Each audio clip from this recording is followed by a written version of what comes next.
In the early morning of October 21st, 2024, in Falls City, Washington, the quiet atmosphere of the residential area was suddenly broken by the urgent ringing of the doorbell. A neighbor hurriedly opened the door to find an 11-year-old girl standing there, pale and trembling, with blood on her neck and hands. Her voice was weak but full of panic. "My brother, he killed the whole family." The girl had witnessed the horrifying scene, and in order to escape, she pretended to be dead when her brother shot her. She then took advantage of the moment he left to climb through the fireproof window and run for help. When the police arrived, the scene before them was haunting. The bodies of the entire family were scattered throughout the house that had once been a peaceful home. The girl's parents, Mr. Mark Humiston, 43, and Mrs. Sarah Humiston, 42, along with 3 other young children, 7-year-old Catherine, 9-year-old Joshua, and 13-year-old Benjamin, were all shot to death. Investigators painstakingly examined the details and found that most of the victims had been shot in the head. It was clearly a premeditated murder, leaving no way out for anyone but the girl. After being arrested, the 15-year-old boy, the older brother, tried to fabricate a story to escape punishment. In a 911 call, he claimed that his 13-year-old brother Benjamin had massacred the family because he was stressed and had trouble with being forced to watch inappropriate content online. The story seemed plausible on the surface, but with the testimony of the surviving sister and the evidence at the scene, the truth was quickly revealed. The older brother was the culprit, and the story he had fabricated was merely an attempt to cover up his brutality. Investigators soon realized that the massacre was not a spur-of-the-moment act. The teenager had planned carefully, choosing a time when his family was off guard. The Glock he used was taken from his father's safe, for which only he knew the combination. After the crime, he deliberately placed the gun in Benjamin's hand to make it look like a suicide. The plan was not only to blame his brother, but also to cover up the brutal bloodstains he had left on his own family. The Falls City community, a small place where everyone knew and trusted each other, was now in shock and grief. Friends and neighbors were at a loss to explain how the teenager could commit such a heinous act. Questions about his motives and the real reasons behind his actions gradually arose during the investigation. But only time would reveal everything, and with this shocking incident, the community was no longer the peaceful place it once was. As police began to search the Humiston family home, every little detail inside gave investigators a clearer sense of the pain that had occurred. The house was kept tidy, family photos still hung on the walls, the smiles of the family members shining in each frame. In the living room, toys belonging to Catherine, the 7-year-old sister, were still scattered on the floor. Joshua's 9-year-old toy truck was neatly stacked to one side, as if he would return to play at any moment. No one could have guessed that this heartbreaking tragedy had occurred in a place that had once been filled with laughter and love. At the hospital, the 11-year-old girl, the sole survivor, was still shaken and haunted by every memory of that night. She recounted how she was awakened by screams, gunshots, and uncontrollable chaos. As she looked out into the hallway, she saw her father and brother collapsed on the floor, blood from her father's head pooling on the ground. Beside him lay Joshua with a lifeless face. Immediately after, she saw the figure of her brother, gun in hand, walking toward her in silence. In that brief moment, she understood that she had to play dead to survive. The girl recounted in a choked voice, "He shot me in the neck and arm. It hurt so much. But I knew that if I called for help, I definitely wouldn't survive." She held her breath, tried to stay calm, lay still, closed her eyes, and let the blood continue to flow. When her brother left the room, she used the last of her strength, opened the fireproof window, and escaped through it. Step by step, she ran away from the haunted house, not daring to look back even once, sprinting as fast as she could to the neighbor's house to seek help. While the girl was fighting to escape, the suspect was on the 911 line. In a chillingly calm voice, he told the police that his 13-year-old brother had killed his family due to a family dispute and being caught red-handed while viewing inappropriate content online. But this plan could not fool the police when his sister provided accurate information, completely contradicting his false testimony. All suspicion gradually fell on the older brother, and the case began to unfold in a completely different direction. After the tragedy, Fall City was no longer the same. A once peaceful community was now immersed in a heavy atmosphere, with questions constantly revolving. What drove the 15-year-old boy to this path of brutal violence? At the victim's school, friends and teachers were still in shock, trying to explain what happened in that house. They recounted innocent and fond memories of Catherine, Joshua, and Benjamin, children who were loved, happy, and full of life. To the teenagers' friends, it seemed incomprehensible that the friend they knew was now the perpetrator of an unimaginable tragedy. During the investigation, the police gradually realized that this was not a spontaneous act, but a carefully planned one.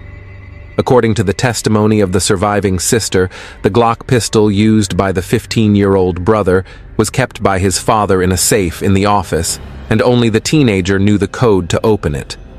To obtain the gun and carry out his cruel plan, he had to know the habits and schedules of his family members, a fact that shows the level of careful calculation he had prepared in advance. Every detail of the plan was arranged, from shooting each family member to creating a stage scene to make it appear that his 13-year-old brother was the culprit. The gun was carefully placed in the hand of Benjamin, the unfortunate brother, as a way to deceive those who would find the scene. Friends, teachers, and acquaintances of the family gradually revealed a different story about the teenager's tense family relationships. He used to be a good student, but recently his studies had begun to decline, and he faced a lot of pressure from his family. Some of his close friends said that he no longer participated in extracurricular activities, often sat alone in class, and communicated less. He seemed distant, even dissatisfied, especially after not achieving good results in the recent exams. One of his friends shared, "Recently, he often tells us, 'I am not myself anymore,' and sometimes he acts indifferent, as if he has lost something important in life." Another story emerged through Sarah's mother, the perpetrator's grandmother. She recalled the last time Sarah confided that the teenager was increasingly distant from the family and had a difficult attitude.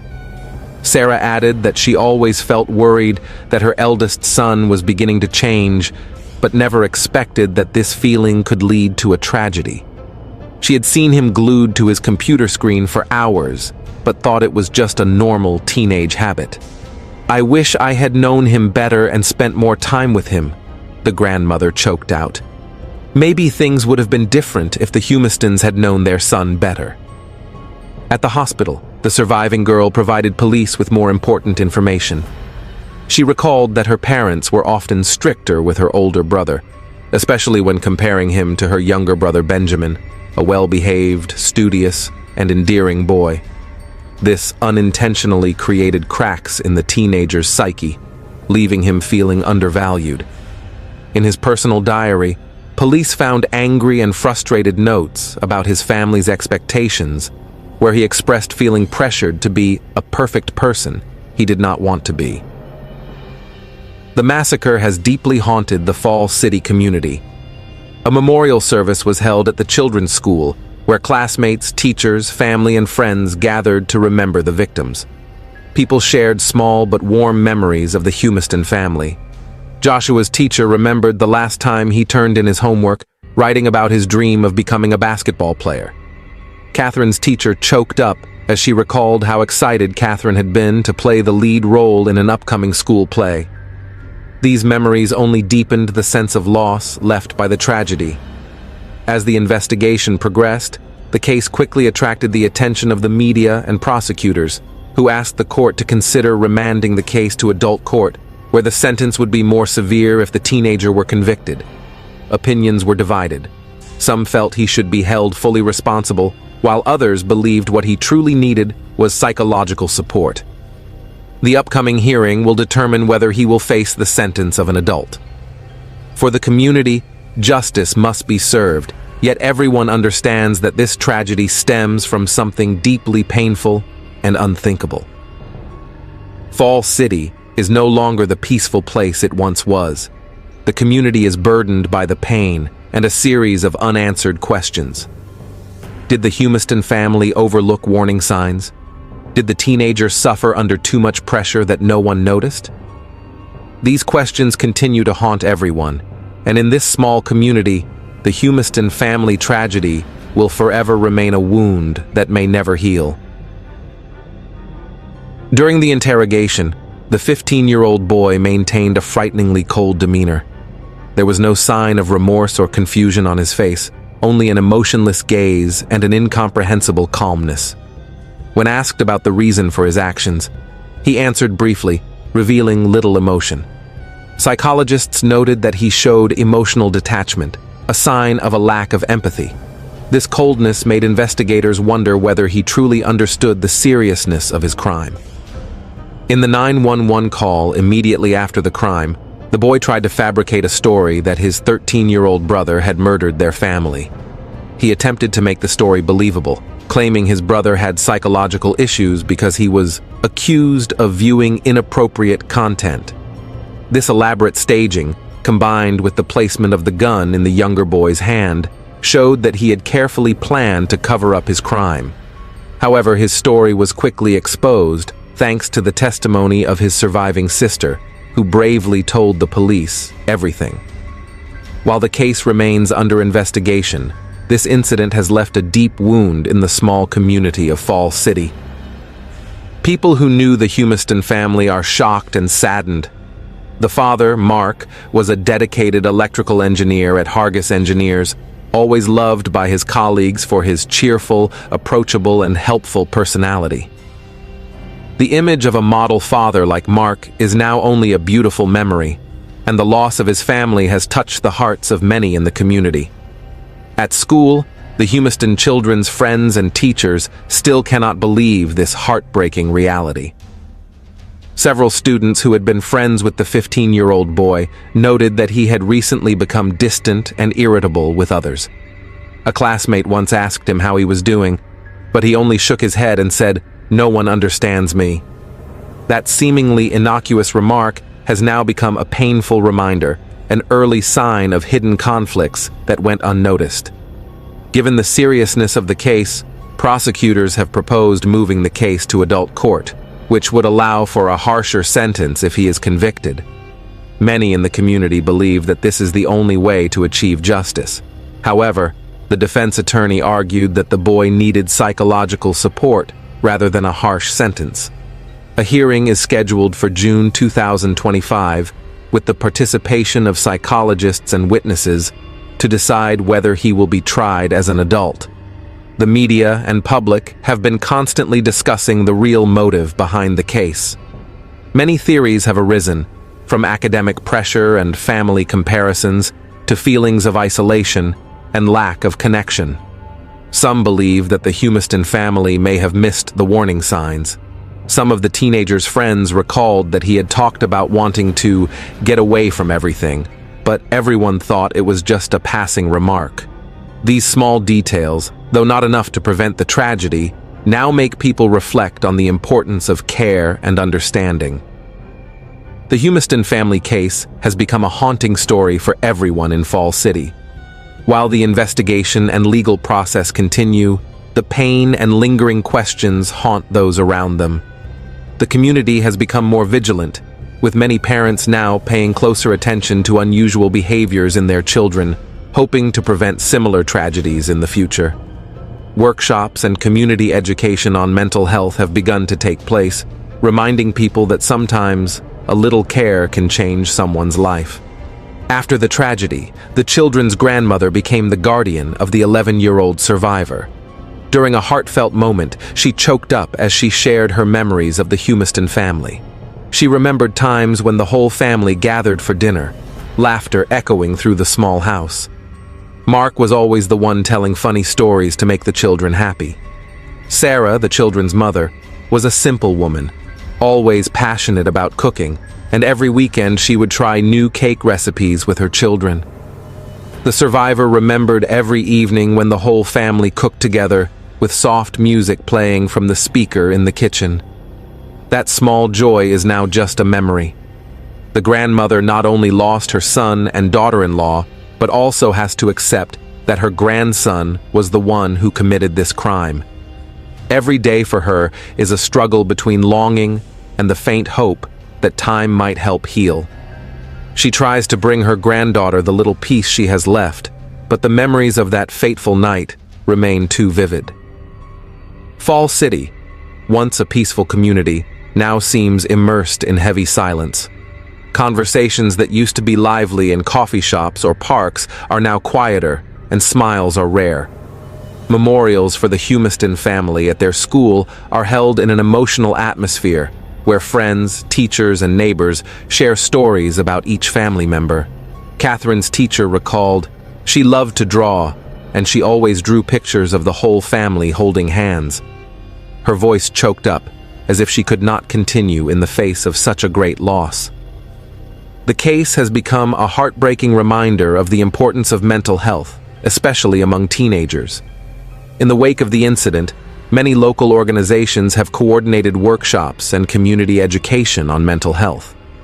Parents began to spend more time observing their children, listening, and understanding even the smallest changes in their behavior in hopes of recognizing any signs of psychological distress.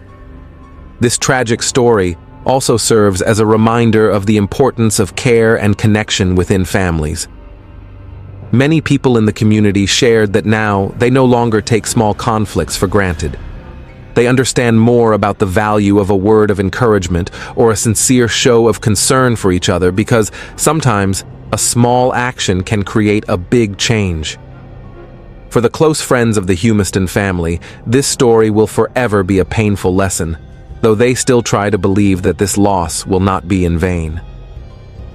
The Humiston family tragedy is not only the story of a broken family, but also a wake-up call for the entire community about the consequences of pressure and isolation. It reminds everyone to build a society where people understand and care for each other more.